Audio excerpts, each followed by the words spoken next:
Hello everyone, welcome to electrical engineering MCQs and welcome to our official YouTube channel. एक अत्यंत महत्त्वाची update घेऊन आलेलं आहे तुम्हा सर्वांसाठी. मेडाद्वारा एक नवीन रिक्रुटमेंट रिलीज करण्यात आलेली आहे. ती आहे project executive officer and project officer या दोन पदांकरिता. ठीक आहे, यासाठीचा जो सिलेबस आहे ऑफिशियली मेडाद्वारा पब्लिश करण्यात आलेला आहे वेबसाईटवरती. त्याच वेबसाईटला आपण जो सिलेबस दिलेला आहे त्याला आपण डिकोड करतो आणि कुठले कुठले अत्यंत महत्त्वाचे टॉपिक्स आहेत हे आपण आजच्या सेशनमध्ये पाहणार आहोत. इम्पॉर्टंट आहे गाईज, हा सेशन तुम्हाला स्टार्ट टू एंड पाहणं आणि जे महत्त्वाचे जे मी तुम्हाला सिलेबसमधले सब पॉईंट सांगतोय ते तुम्हाला रीड करणं आणि ते तेवढं प्रॉपरली प्रिपेअर करणं खूप गरजेचं आहे, सो दॅट तुम्हाला ही एक्झामिनेशन क्लिअर करता येईल. सेशनला सुरू करतोय, पण त्याआधी जर तुम्ही सेशनला आज फर्स्ट टाईम व्हिजिट करत असाल तर आजच इलेक्ट्रिकल इंजिनिअरिंग एमसीक्यू चॅनलला सबस्क्राईब करा आणि बेल नोटिफिकेशनला क्लिक करून ऑलवरती क्लिक करा, जेणेकरून तुम्हाला टाईमली अपडेट्स हे पाहावयास मिळेल. ठीक आहे, आणि या सेशनचा जो सिलेबस आहे हा तर मी तुम्हाला सांगेलच, पण सोबतच तुम्ही याबाबतची जी संपूर्ण डिटेल नोटिफिकेशनचा जर व्हिडिओ नसेल पाहिला तर हा जो व्हिडिओ आहे याची लिंक जी आहे तुम्हाला डिस्क्रिप्शन बॉक्समध्ये मी प्रोव्हाइड करून देतो.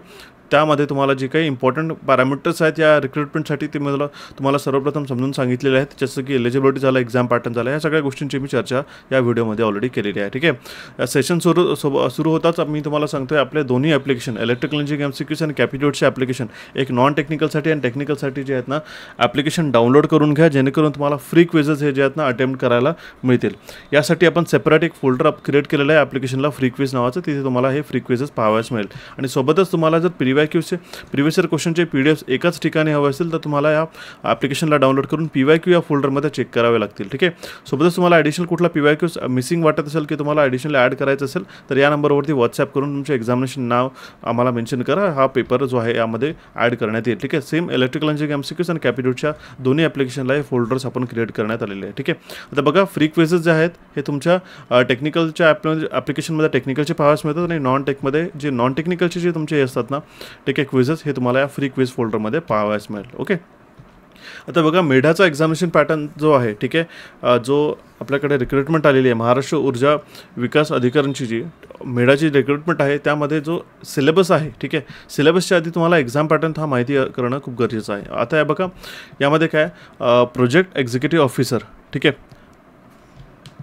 म्हणजेच प्रकल्प कार्यकारी अधिकारी आणि प्रोजेक्ट ऑफिसर यासाठीचा जो आपण सिलेबस पाहणार आहोत त्याचा एक्झाम पॅटर्न तुम्ही प्रॉपरली नोट करून टाका. आता बघा यामध्ये बौद्धिक चाचणी म्हटलेलं आहे. आता इथूनच सुरुवात करते. बौद्धिक चाचणीमध्ये जे आहेत ना ठीक आहे, हा एक्झाम जर IBPS घेत आहे, जर नाही हा एक्झामिनेशन IBPS कंडक्ट करते आहे. ठीक आहे, तर IBPSचे मुख्यतः जे बौद्धिक चाचणीमध्ये विचारले जाणारे टॉपिक्स असतात ते असतात कॉन्ट्स आणि महत्त्वाचा असतो रिझनिंग. ठीक आहे, कॉन्ट्स आणि रिझनिंगमध्ये सुद्धा तर TCS पॅटर्नमध्ये विचारत नाही किंवा SSC पॅटर्नमध्ये न विचारते ते आणि ॲप्टिट्यूड क्वांटिटेटिव्ह ॲप्टिट्यूड आणि रिझनिंगमध्ये आहेत ना सिटिंग अरेंजमेंट, लॉजिकल रिझनिंग या टाईपचे ते प्रश्न विचारतात सहसा. ठीक आहे, याचा जो सिलेबस आहे हा प्रॉपरली गिवन नाही आहे, पण स्टील मी तुम्हाला सांगतो आहे की बौद्धिक चाचणीमध्ये हे सगळे टॉपिक्स तुम्हाला विचारण्यात येतात. ठीक आहे, यासाठी जो डिटेल व्हिडिओ आहे नॉन टेक्निकलच्या चॅनलवरती तुम्हाला पाहावयास मिळेल, किंवा तुम्हाला या सेक्शनमध्ये बौद्धिक चाचणीमध्ये अजून कुठले टॉपिक्स प्रिपेअर करायचे असतील त्या नंबरवरती व्हॉट्सॲप करून विचारू शकता, मी तुम्हाला लिस्ट मात्र याची देऊन देईल. ओके, आता बघा ह्यामध्ये काय झालेलं आहे 40 प्रश्न हे म्हणजे 80 प्रश्न जे आहेत ना 40 मार्कांना विचारण्यात आलेले आहे. ठीक आहे,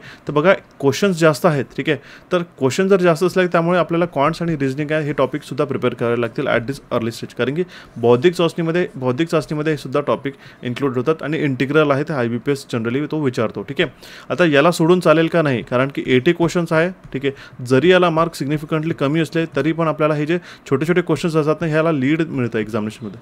ठीक आहे, तर हा टॉपिक प्रिपेअर करणं खूप गरजेचं राहील. ठीक आहे, म्हणून या टॉपिकला स्किप करू नका. Okay, same story goes with प्रकल्प अधिकारी म्हणजेच प्रोजेक्ट ऑफिसर झालं आणि प्रोजेक्ट एक्झिक्युटिव्ह ऑफिसर दोन्हीसाठी सारखीच गोष्ट आहे. ठीक आहे, त्याच्यामध्ये बघा कठीण पातळी पदवी जरी म्हटलेलं आहे आणि याच्यामध्ये जरी प्रश्नपत्रिकेचे माध्यम इंग्लिश आणि मराठी दोन्ही दिलेलं आहे, पण स्टील याची जे लेवल असतं ना ठीक आहे हे थोडं PO प्रिलिम्स लेवलचे जे आहेत ना कॉन्ट्सचे किंवा म्हणजे बेसिकली बौद्धिक चाचणीचे प्रश्न विचारले जातात. ओके, आता याला तुम्ही स्किप कराल तर तुमचा एक पेपर जो आहे ठीक आहे हा निघणार नाही, मी तुम्हाला अजूनही सांगतोय बघा, कारण की याच्यामध्ये 200 मार्क जरी आहेत. ठीक आहे, 200 मार्कपैकी सिग्निफिकंटली याला 40 मार्क्स जरी आपण कन्सिडर केले नॉन टेक्निकलमध्ये ठीक आहे, तरी जी लीड मिळते ना ठीक आहे ही टेक्निकलमध्ये न मिळता ही तुमच्या नॉन टेक्निकलमध्ये मिळते, म्हणून आजपासूनच तुम्ही या नॉन टेक्निकलची प्रॅक्टिस करणं सुरुवात करा. ओके, आता त्यानंतर म्हटलेलं आहे आपल्या टेक्निकल सेक्शनमध्ये ऊर्जा लेखा क्षेत्रातील. आता बघा इथे लेखा म्हणजे लेखापाल झाला. ठीक आहे, जनरली आपल्याकडे ऊर्जा क्षेत्रातील संबंधित विषय ज्ञानावर आधारित प्रश्न आपल्याला 80 प्रश्न राहतील 160 मार्क्ससाठी. ठीक आहे, म्हणजे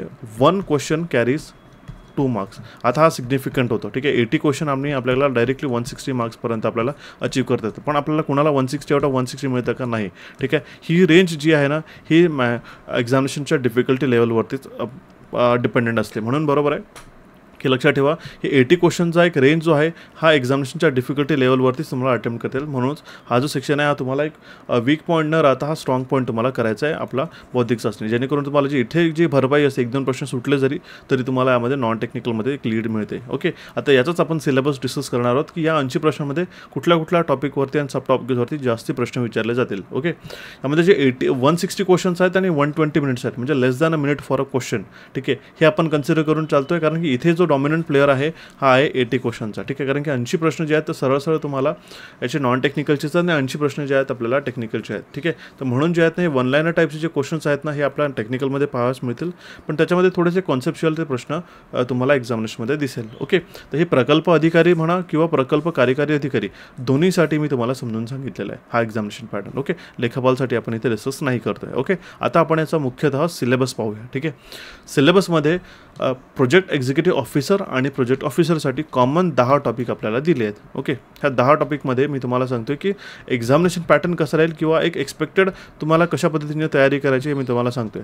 आता अशा परीक्षेमध्ये अजून एक रिसेंटली एक रिक्रुटमेंटसुद्धा आलेली होती. ठीक आहे, ओरडाची, त्यामध्ये मी तुम्हाला सुद्धा सांगितलं होतं. ठीक आहे, खरं तर ते ओडिशासाठी होती रिक्रुटमेंट, पण त्यामध्ये सुद्धा एक रिन्युएबल सेक्टरशी ज्या काही कन्सर्न पोस्ट येतात. ठीक आहे, तर त्या पोस्टमध्ये त्यांचा मेजर लुकआउट जो असतो, ठीक आहे, तो असतो तुमच्या रिन्युएबल सेक्टरकडे. ठीक आहे, म्हणजेच आता बघा, जरी इथे इलेक्ट्रिक सर्किट्स दिलेलं आहे, मशीन्स दिलेलं आहे, ठीक आहे, तरी मेजर डॉमिनंट जे आपल्याकडे टॉपिक्स आहेत ना, ठीक आहे, जे की एनर्जी सिनॅरिओ, ठीक आहे, सोलर एनर्जी, ह्या सगळ्या टॉपिक्सवर ते तुमचा फोकस राहील. ठीक आहे, काय होतं अशा एक्झामिनेशनमध्ये जो आहेत ना पेपर एकदम आउट ऑफ द बॉक्स वाटायला लागतो आणि आउट ऑफ द ट्रॅक वाटायला लागतो. एक्झामिनेशन देऊन जरी येतात विद्यार्थी, ठीक आहे, ॲस्पिरंट्स देऊन येतात, पण त्यांना असं वाटतं की हे तर सगळे प्रश्न कॉमन केले, मी सगळं नुसतं मशीन्स करत बसलो, ते नुसतं मशीन आणि इलेक्ट्रिक सर्किट्स करून चालणार नाही. ठीक आहे, मी तुम्हाला सांगतोय ऑल्दो 30-40% तुम्हाला या सेक्शनमधून येतील.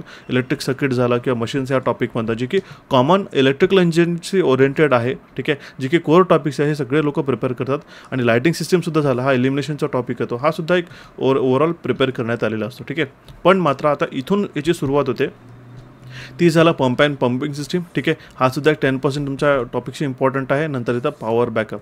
पण आता इथून जे रिमेनिंग 5 टॉपिक्स आहेत ना, हे खरं तर गेम चेंजिंग आहे. त्यामध्ये 60 to 70% वेटेज जे आहेत ना हे सगळ्यात जास्त देण्यात आलेले आहे, कारण की याच्यामध्ये सरळ मेन्शन करण्यात आलं की ऊर्जेशी रिलेटेड जे काही आपल्याकडे ऊर्जा अभिकरण, म्हणजे बेसिकली महाराष्ट्र ऊर्जा विकास अभिकरणची जी पोस्ट आहे ही रिन्युएबल सेक्टरशीच कन्सर्न असल्या कारणामुळे हे जे टॉपिक्स आहेत ना हे डॉमिनंट राहतील आणि याच्यावरती सगळ्यात जास्त युनिकली प्रश्न तुम्हाला विचारतील आणि मेनली ते सगळ्यात जास्त ते MCQs विचारतील विथ इम्पॉर्टंट डेटा. ओके, तर आता बघा एनर्जी सिनॅरिओमध्ये काय, नॅशनल इलेक्ट्रिसिटी पॉलिसी 2023. ठीक आहे, आता ही पॉलिसी कधी आली होती?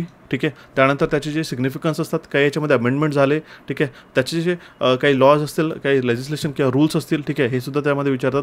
इलेक्ट्रिसिटी ॲक्ट हा ऑलरेडी मी घेतलेला आहे. ठीक आहे, इलेक्ट्रिसिटी ॲक्ट 2003 यूट्यूबला सेशन अवेलेबल आहे. ठीक आहे, त्याच्यामध्ये मेजर जे चेंजेस असतात, ठीक आहे, की जे लॉज आणि rules straight away single liner based जे मेजर कोर. आता बघा मी तुम्हाला सांगतोय, इलेक्ट्रिसिटी ॲक्ट वाचायला गेलं तर हे खूप सेपरेटच एक टॉपिक होऊन जातो. ठीक आहे, पण तुम्हाला तेवढे डेप्थमध्ये जायचं नाही. एक इलेक्ट्रिकल इंजिनिअरिंग ॲस्पिरंट्सला एक रिन्युएबल सेक्टरशी जेव्हा काम करायचं असतं किंवा त्याच्याशी निगडीत जे काही लॉज अँड अमेंडमेंट किंवा रूल्स झालं किंवा प्रोटोकॉल जे लक्षात ठेवायला असतात तेवढेच तुम्हाला विचारण्यात येतात. जसं की त्यानंतर येतं एनर्जी सिनॅरिओमध्ये energy conservation act 2001, energy conservation building code ECBC. ठीक आहे, हा बिल्डिंग कोडचे काही समजा रूल्स असतील किंवा काही लॉज असतील, ठीक आहे, किंवा काही गोष्टींचे डायमेन्शन्स देण्यात आलेले असतात. ठीक आहे, तर त्याच्यावरती सहसा ते प्रश्न विचारतात. नंतर येतं एनर्जी सेक्टर रिफॉर्म्स. आता रिफॉर्म जो आहे करंट अफेअर्सशी असोसिएटेड आहे. ठीक आहे, किंवा काही लेटेस्ट जे सेंट्रल इंडियामध्ये जे आपल्याकडे जे काही बेसिकली जे चेंजेस होतात करंट अफेअर्समध्ये, जे प्रश्न विचारले जातात एनर्जीशी. ठीक आहे, की आपल्याकडे जे नॅशनल इलेक्ट्रिसिटी पॉलिसीमध्ये समजा आपल्याकडे रिन्युएबल सेक्टरमध्ये किती 50% आपल्याला अचीव करायचं होतं रिन्युएबल सेक्टर. ठीक आहे, ओव्हरऑल कंबाईंड आपल्याकडे जे पॉवर प्रोडक्शन आहे, ठीक आहे, हे कधीपर्यंत टार्गेट होतं, त्याचे इयर कधी येते, कुठली नवीन पॉलिसी लॉन्च झालेली, ह्याच्यावरती ते विचारतात या टॉपिकमधून, ठीक आहे. म्हणजे हा टॉपिक अत्यंत महत्त्वाचा असतो. त्यानंतर तर सोलर एनर्जी. आता बघा, सोलर पॉवर प्लांट हा आता एक बेसिक सेशन झालाच, ठीक आहे, ते तर तुम्हाला माहिती पाहिजेच. पण याच्यानंतर सोलर एनर्जीमध्ये इंडिपेंडंट टॉपिक देण्यात आलेला आहे, हा इंडिव्हिज्युअल सोलर एनर्जीसुद्धा आणि विंड एनर्जीसुद्धा. तर सोलर एनर्जीमध्ये त्यांनी विचारलेलं आहे, मेन्शन केलेलं आहे ॲडव्हान्स सोलर फोटोवोल्टेक टेक्नॉलॉजीज, ठीक आहे. जे काही वर्ल्ड वाईडसुद्धा किंवा आपल्याकडे नॅशनल लेवलला सुद्धा जे काही नवीन टेक्नॉलॉजीज इम्प्लिमेंट होत असतील, ठीक आहे, किंवा काय कुठलं मटेरियल लॉन्च झालेलं आहे किंवा कुठल्या देशाची ॲडव्हान्समेंट झालेलं आहे, त्याच्यावरती विचारतात. नंतर advance solar thermal energy technologies, हे सुद्धा दोन्ही टॉपिक कंबाईंड आहे. बॅटरी स्टोरेजमध्ये जे काही चेंजेस झालं, ठीक आहे, याच्यामध्ये एक इम्पॉर्टंट राहतील की बॅटरी स्टोरेज असोसिएटेड टू तुमचा रिन्युएबल सेक्टर, हा तुम्हाला विचारतील, ठीक आहे. Different type of battery storage तुम्हाला माहिती पाहिजे, ठीक आहे. हा सुद्धा एक युटिलायझेशनमध्ये एक टॉपिक येतो सहसा, ठीक आहे, बॅटरीचा, ठीक आहे. तर हा टॉपिक तुम्हाला महत्त्वाचा प्रिपेअर करणं राहील. Basics of electrical energy system, ठीक आहे.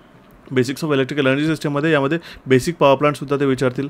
वेस्ट टू एनर्जी प्रोजेक्ट्स, ठीक आहे, हा एक इम्पॉर्टंट टॉपिक्स असतो. आता होतं काय, ह्या सगळ्या टॉपिक्सला 1 by 1 की पॉईंट वाईज आपल्याला प्रिपेअर करणं गरजेचं असतं, सो दॅट आपल्याला एक्झामिनेशनमध्ये जे अवेअरनेस राहतील त्या अवेअरनेसच्या भरोशावरतीच आपल्याला पेपर हा निघतो, बरोबर आहे.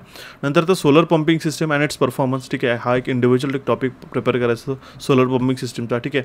आणि जेव्हा जनरली आपण को जनरेशन म्हणतो किंवा आपल्याकडे सोलर एनर्जी पॉवर प्लांट आहे, ठीक आहे, तर सोलर पंपिंग सिस्टम कसं वर्क करतं, त्याची गरज काय असते, हे सुद्धा विचारण्यात येतं. नंतर येतं renewable energy and engineering and technology, हा एक टॉपिक येतो. करंट अफेअर्सशी असोसिएटेड आहे. Environmental impact of energy system, हा एक सुद्धा एक करंट अफेअर्सशी असोसिएटेड टॉपिक्स आहे. नंतर येतात basic renewable energy plant measuring instrumentation, ठीक आहे. आता renewable energy plant measuring instrument, आता मेजरमेंट हा टॉपिक याच्यामध्ये आलेलाच आहे, ठीक आहे. तर यावरती सुद्धा ते प्रश्न विचारले जाऊ शकतात, ठीक आहे. आता बघा, डिफायनाईट नाही राहत की सहसा IBPS जो काय करतो की सरळ एवढेच टॉपिक दिलेले, याच्यावरती एक की पॉईंटवरती एक प्रश्न देईल, असं कधीच होत नाही. तर मेजरिंग इन्स्ट्रुमेंटमध्ये मेगरसुद्धा विचारला जाऊ शकतो, ठीक आहे. म्हणून तो तुम्हाला प्रिपेअर करणं गरजेचं राहील, okay. Same story goes with your wind energy. त्यानंतर सुद्धा wind energy generation, basic wind एनर्जीचे टाईप्स कुठले असतात, प्लांट्स कुठले असतात, कुठली टेक्नॉलॉजी वापरतात, कुठले मशीन्स याच्यामध्ये वापरतात, त्याचं बेसिकली पॉवर फॅक्टर करेक्शन कसं असतं, ठीक आहे, किंवा पॉवर फॅक्टर ॲक्टिव्ह आणि रिॲक्टिव्ह पॉवर कम्पेन्सेशन कसं होतं, ह्यावरती सुद्धा प्रश्न विचारतात. Electrical control and production of wind farm, operation and maintenance aspects of wind farm, ठीक आहे. त्याच्यामध्ये जे टर्बाईन ब्लेडपासून नेसेलपर्यंत सुद्धा तुम्हाला प्रश्न विचारले जाऊ शकतात. Wind farm development and micro siting of wind turbine, offshore wind energy development झाला, ठीक आहे. मायक्रोग्रिड झाली, ऑन ग्रिड ऑफ ग्रिड, दोन्हीवरती प्रश्न विचारले जाऊ शकतात. नंतर येतं आपल्याकडे विंड टर्बाईन कंपोनंट. आता कंपोनंटमध्ये पूर्ण विंड पॉवर प्लांट तुम्हाला समजणं गरजेचं राहील, ठीक आहे. सगळं नॅसेलपासून त्याचे डिझाईन ॲस्पेक्ट्स काय असतात, छोट्या गोष्टी, सगळे त्याचे यूज केस काय असतात, जनरली ते प्रश्न यूज केसवरती विचारतात, ओके. हा एक इम्पॉर्टंट राहील. विंड रिसोर्स असेसमेंट झालं. नंतर प्रेझेंट पॉलिसीज काय आहे स्टेट अँड सेंट्रल गव्हर्नमेंटच्या for wind energy development in the country or state, ठीक आहे, हे सुद्धा राहील. म्हणजे आता जो लास्ट पॉईंट आहे हा एक डायव्हर्सिफाईड टॉपिक होऊन जातो शेवटी. म्हणजे त्याला आपल्याला बेसिक करंट अफेअर्स जे असतात ना, हे आपल्याला प्रिपेअर करावे लागतील. यासाठीच मी तुम्हाला सांगतो, करंट अफेअर्समध्ये जे आपले एक सेशन्स असतात ना यूट्यूबला कॅपिट्यूड्सला, ठीक आहे, तर मंथली CS सेशन जे आहेत ना, पाहत चला. ॲटलिस्ट मी रिकमेंड करेल जूनपासून तरी पाहून घ्यायचं चला, ठीक आहे. जून 2025 पासून पाहत चला. आणि याची जे लिंक हवी असेल तुम्ही आम्हाला या नंबरला व्हॉट्सअप करू शकता किंवा कॅपिट्यूडच्या यूट्यूब चॅनलला ही सुद्धा पाहावयास मिळेल, ओके. तर हा एक टॉपिक महत्त्वाचा होता. नंतर आपल्याकडे एनर्जी कन्झर्वेशन. आता हा खूप इंटिग्रल टॉपिक आहे या पोस्टसाठीचा. त्यामध्ये EC Act 2001 and its amendment आहे, ECBC and its notifications, carbon mechanism, national mission on energy, enhance energy efficiency झालं, ठीक आहे. ही कधी लॉन्च झाली, याचं सिग्निफिकन्स काय, कोण बॉडी याला रेग्युलेट करते, हे सुद्धा प्रश्न विचारतात. परफॉर्म अचीव ट्रेड झालं किंवा renewable energy compliance and obligations, standard and labelling, हे सगळं एनर्जी कन्झर्वेशनमध्ये येतं. यामध्ये सगळ्यात जास्त BEE, ठीक आहे, ब्युरो ऑफ एनर्जी एफिशियन्सी झालं, ठीक आहे. ह्याच्यावरती ज्या वेबसाईट्सवरती जे सर्क्युलर्स असतात ना, हे तुम्हाला थोडेफार रीड करावं लागेल किंवा त्याचे जे हायलाईट्स असतात ना, तेवढे जरी वाचले तरी तुम्हाला इम्पॉर्टंट राहील. काही रिन्युएबल सेक्टरचे जे साईट्स असतात ना, हे सुद्धा मी तुम्हाला लिंक करून देईल, जेणेकरून त्या साईट्स ज्या आहेत तुम्ही रिव्ह्यू करून त्याच्यामध्ये जे फ्रीमध्ये जो एक डॅशबोर्ड तयार करण्यात येतो की आपल्याकडे जनरल पॉवर जनरेशन किती आहे, रिन्युएबलचं इंटिग्रेशन किती आहे, हे सगळं त्यामध्ये जे ओव्हरऑल आयडिया असतात ना, ह्याच्यावरती तुम्हाला प्रश्न विचारतात, ओके. नंतर येतं ब्रीफ इन्फॉर्मेशन, ज्यामध्ये energy management management and energy audit झालं, ठीक आहे. Energy efficiency in thermal utilities, ठीक आहे. Energy efficiency in electrical utilities, ठीक आहे. एफिशियन्सीवरती सुद्धा प्रश्न विचारला शकतो. आणि सेव्हिंग आणि कन्झर्वेशन ह्या दोन्ही टॉपिक जे आहेत ना ह्यामध्ये इन्क्लुडेड होतात, ठीक आहे. स्कीम्स अँड गाईडलाईन हा तो इम्पॉर्टंट टॉपिक्स येतो, पण सोबत तुम्हाला जे आपल्याकडे ऑडिटिंग झालं, थर्मल युटिलिटीचे एनर्जी एफिशियन्सी झालं, किंवा आपल्याकडे इलेक्ट्रिकल युटिलिटीमध्ये एनर्जी एफिशियन्सी यावरती छोटे प्रश्न सिंगल वन लायनर जोपर्यंत तुमची अवेअरनेस आहे तेवढेच तोपर्यंत तुम्हाला प्रश्न विचारतात. ओके, तर या एनर्जी कन्झर्वेशनमधलं हे टॉपिक्स तुम्हाला प्रिपेअर करावे लागतील. ओके, नंतर येतं green hydrogen and renewable energy system, ठीक आहे. यामध्ये ओव्हरव्ह्यू दिलेला आहे महाराष्ट्राचा जो ग्रीन हायड्रोजन पॉलिसी आहे आणि मेथोडॉलॉजी आहे 2023वरती. तर 2023ची जी पॉलिसी आहे यावरती पूर्ण प्रश्न विचारले जातील. नंतर overview of national green hydrogen mission हा सुद्धा टॉपिक म्हटलेला आहे. इंट्रोडक्शन टू ग्रीन हायड्रोजन आहे, ग्रीन हायड्रोजन इलेक्ट्रोलायझर सिस्टीम झालं, renewable energy and hydrogen linkages, hydrogen storage, green hydrogen refuelling infrastructure and fuel cell electric vehicles and hydrogen buses, ठीक आहे. तर सरळ हा ग्रीन हायड्रोजनवरती एक पूर्णच्या पूर्ण इंडिपेंडंट टॉपिक हा दिलेला आहे. आता या 10 टॉपिकमध्ये जर आपण कन्सिडर करतो, ठीक आहे, 10 टॉपिकमध्ये आपल्याला 80 क्वेश्चन्स आहेत, ठीक आहे. तर इंडिपेंडेंटली असं जरुरी नाही की प्रत्येक टॉपिकला 8 क्वेश्चन कन्सिडर करतील, ठीक आहे. तर 8 10 80 असं कधी राहणार नाही. हा टॉपिक व्हेरी होऊ शकतो आणि याच्यामध्ये जो मेजरली आपण जर म्हणू 30% 30 to 40% कोअर इलेक्ट्रिकलचे टॉपिक्स राहतील आणि 50 to 60% जे आहेत ना हे सगळे 5 टॉपिक सांगितले आहेत मी शेवटचे, किंवा पंपिंग सिस्टीमपासून सुद्धा किंवा पॉवर बॅकअपपासून सुद्धा हे टॉपिक्स तुम्हाला कन्सिडरेबल राहतील, ठीक आहे. याचा अर्थ असा नाही की मशीन्स तुम्ही क्लिअरली निग्लेक्ट करा, हे सुद्धा इम्पॉर्टंट टॉपिक्स असतात, हे सुद्धा तुम्हाला प्रिपेअर करायचे असतातच, ठीक आहे. पण ओव्हरऑल जो आहे हा एक जनरलाइज पेपर आहे. जनरलाइज दॅट मीन्स की इलेक्ट्रिकल इंजिनिअरिंग ॲस्पिरंट्सला जेवढे एक रिन्युएबल सेक्टरचे जे काही रिफॉर्म्स असतात किंवा त्याचे रेग्युलेशन्स असतात, रूल्स असतात, ठीक आहे, गाईडलाईन्स आहे किंवा आपल्याकडे एनर्जी कन्झर्वेशन असतं, याच्याशी कनेक्टेड जे काही टॉपिक्स असतात, सब टॉपिक्स, याच्यावरती प्रश्न विचारण्यात आलेला आहे. ओव्हरऑल एक चांगल्याच प्रकारे सिलेबस दिलेला आहे. याच्यामध्ये छोटे सब पॉईंट्ससुद्धा क्लिअरली मेन्शन केलेले की कुठल्या सेक्शनमध्ये कुठले टॉपिक्स तुम्हाला प्रिपेअर करतात आणि कुठल्या एक्झामिनेशनमध्ये बेसिकली कुठल्या टॉपिक्सवरून तुम्हाला प्रश्न विचारतात हे क्लिअरली मेन्शन आहे. आणि हेच जे आहे IBPSच्या परीक्षेमध्ये आपल्याला मिसिंग असतं, हे लक्षात ठेवा. जनरली आपल्याकडे IBPSच्या परीक्षा ज्या होतात ते तुम्हाला माहिती राहत नाही की तुम्ही मशीन्स प्रिपेअर करून जातात आणि पॉवर सिस्टीमवरतीच सगळ्यात जास्त प्रश्न असतात, ठीक आहे. असं कधी यामध्ये आपल्याला पाहावयास मिळतं कधी, ठीक आहे. पण मात्र या केसमध्ये हा सिनॅरिओ थोडासा डिफरंट झालेला आहे. ओके, याची तुमच्यासाठी जे आपण हे सगळे टॉपिक्स प्रिपेअर करण्यासाठी जी बॅच 1 नोव्हेंबरपासून सुरू होते आहे, ठीक आहे. मेडासाठी डेडिकेटेड कोर्स आहे, आपण हे पूर्ण 10 टॉपिक्सला इन्क्लूड करतो आहे, ठीक आहे. आणि ही बॅचला ॲक्सेस करण्यासाठी तुम्हाला इलेक्ट्रिकल इंजिनिअरिंग MCQच्या ॲप्लिकेशनला डाउनलोड करून ऑल कोर्सेसमध्ये जाऊन महाराष्ट्र स्टेट कोर्सेसमध्ये ह्या बॅचला एनरोल करायचं आहे, ठीक आहे. सोबतच एनरोल झाल्यानंतर या नंबरला व्हॉट्सॲप करून तुम्हाला ग्रुपला सुद्धा ॲड ऑन करण्यात येईल. याच्यामध्ये आपण टेस्ट सिरीज सुद्धा ॲड ऑन करूया, ठीक आहे. तुमच्या एक्झामिनेशनसाठी फुल लेंथ टेस्ट सिरीज 1 ते 2 टेस्ट सिरीजसुद्धा आपण ॲड ऑन करून तुमचे जे क्विझेस असतात मल्टिपल टॉपिक्सचे ते सुद्धा आपण प्रिपेअर करून घेऊ. आणि याच्यासाठी जे ॲडिशनल सपोर्टिंग ई-बुक्स असतात हे सुद्धा आपण या कोर्समध्ये ॲड ऑन करतो आहे. ॲज वेल एज तुमच्या एक्झामिनेशनपर्यंत आपल्याकडे व्हॉट्सॲप ग्रुपसुद्धा असतो, ठीक आहे. आणि कधी लाईव्ह जरी कंडक्ट करायचं काय म्हटलं तरी लाईव्ह गायडन्ससुद्धा तुम्हाला प्रोव्हाइड करतो, ठीक आहे. काही इन्क्लुडेड टेबल्स आणि चार्ट्समुळे हा तुमच्या ज्या एक्झामिनेशनसाठी एक लीड मिळेल तुम्हाला, कुठल्या पद्धतीने तुमच्या एक्झामिनेशनमध्ये क्वेश्चन्स विचारतील याची सगळ्यांची डिस्कशन व्हिडिओ रेकॉर्डेड सेशन्समध्ये आपण याच्यामध्ये ॲड ऑन करतो आहे, ठीक आहे. प्रयत्न हाच राहील की within a span of 2 months, ठीक आहे, हा पूर्ण तुमचा कोर्स कव्हर अप होईल, ठीक आहे. Will be targeting 1.5 months right from the 1st of November, so that तुमचं जी प्रिपरेशन आहे कव्हर अप होईल आणि एंड डेजमध्ये तुम्हाला प्रॅक्टिस करता येईल. आता ही तर झाला टेक्निकलचं सेक्शन, ओके.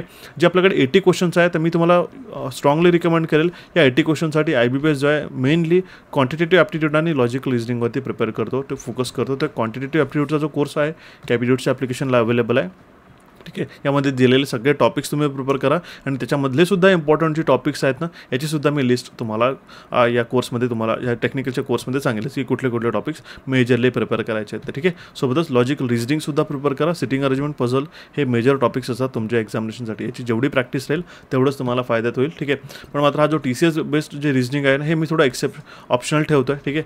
याच्यामध्ये जे आहेत ना जे काही बघा बौद्धिक चाचणी यामध्ये काय म्हटलेलं आहे मी तुम्हाला सांगतो आहे. बौद्धिक चाचणीमध्ये कसं आहे सगळे टॉपिक्स डायव्हर्सिफाईड विचारले जाऊ शकतात, पण मात्र आतापर्यंत आपण जो ट्रॅक पॅटर्न पाहत आलेलो आहे, ठीक आहे, IBPSचा, त्याच्यामध्ये ते रिझनिंग आणि क्वांट्समध्ये IBPS पॅटर्नचेच प्रश्न विचारतात बँकिंग लेवलचे, म्हणून ते तुम्हाला मी सांगतो आहे. पण मात्र एक जर TCS पॅटर्नची सुद्धा तुम्हाला प्रिपरेशन असेल, काही काही टॉपिक्सची वर्बल अँड नॉन वर्बल रिझनिंगची, ती सुद्धा तुम्हाला हेल्पफुल राहीलच, ठीक आहे. सोबतच एक तुम्हाला सांगतो आहे, अशा प्रकारच्या रिझनिंग आणि क्वांटच्या पोस्टसाठी कॅपिट्यूडच्या टेलिग्राम चॅनलला फॉलो करा, जेणेकरून तुम्हाला टाईमली जी प्रिपरेशन आहे ही सुरू करता येईल आणि आधीच तुम्ही या एक्झामिनेशनच्या नॉन टेक्निकलच्या सेक्शनसाठी प्रिपेअर्ड राहील. सोबतच टेलिग्राम चॅनलला जो इलेक्ट्रिकल इंजिनिअरिंग MCQचा टेलिग्राम चॅनल आहे, त्यावरती डेली क्विज आपण अपलोड करत असतो, ते सुद्धा तुम्ही सॉल्व्ह करत चला, सो दॅट तुम्हाला वेगळाच एक कॉन्फिडन्स येईल अशा प्रकारच्या एक्झामिनेशनच्या प्रश्नांना कसं डील करायचं त्यासाठी, ठीक आहे. आपल्या चॅनल कॅपिट्यूड्स आणि इलेक्ट्रिकल इंजिनिअरिंग MCQला इथे क्लिक करून सबस्क्राईब करा.